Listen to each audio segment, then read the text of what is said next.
late 70s, the Institute for Historical Review was created to hide neo-Nazi pseudo-academia under the guise of history. In the late 70s, the Institute for Historical Review was created to hide neo-Nazi pseudo-academia under the guise of history.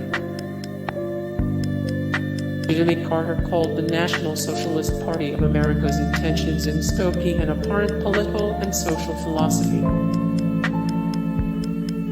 In 1977, the Supreme Court upheld the right of followers of the ANP to march on a predominantly Jewish town. As the civil rights movement picked up steam, ANP found a likely ally, the KKK. As the civil rights movement picked up steam, ANP found a likely ally, the KKK. George Lincoln Rockwell, American hate bus driver, said he didn't believe in democracy. George Lincoln Rockwell, American hate bus driver, said he didn't believe in democracy. During WWII, American followings of Hitler's party went mostly underground, until George Lincoln Rockwell boarded his hate bus in 1959. In a 1940 speech, FDR made no bones about condemning Homefront followers of Hitler. Franklin Delano Roosevelt had to contend with actual fascists of the German variety, and he still made time to call out Nazism in America. During his famous 1940 Arsenal of Democracy speech, FDR said, "This is the same dangerous form of wishful thinking which has destroyed the powers of resistance of so many conquered peoples.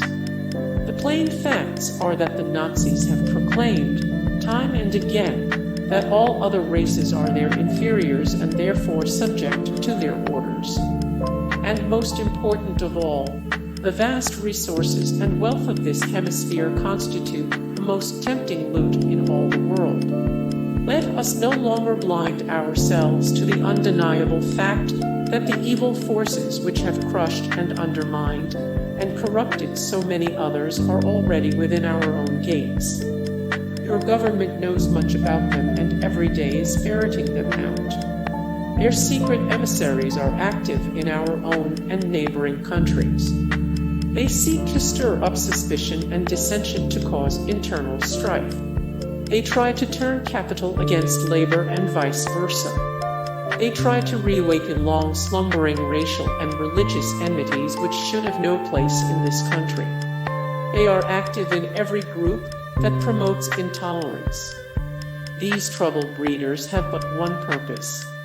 It is to divide our people into hostile groups and to destroy our unity and shatter our will to defend ourselves.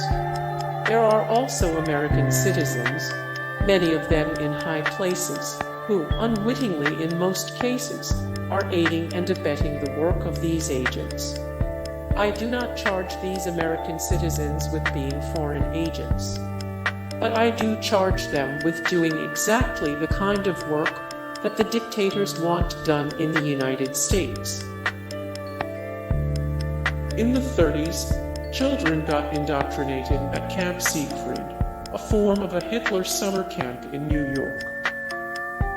One of the ways that the German-American Bund was able to grow their ranks so quickly was the indoctrination of youth, a tactic they picked up from the German Nazis.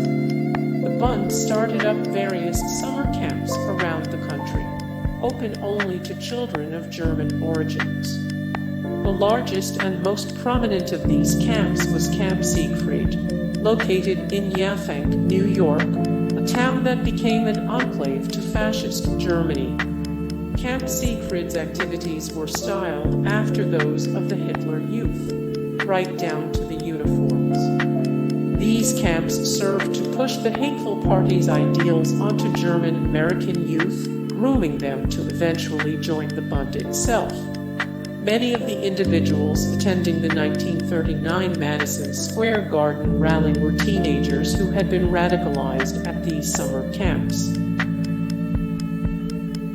Bund rally at Madison Square Garden, where they dubbed George Washington the original American Nazi.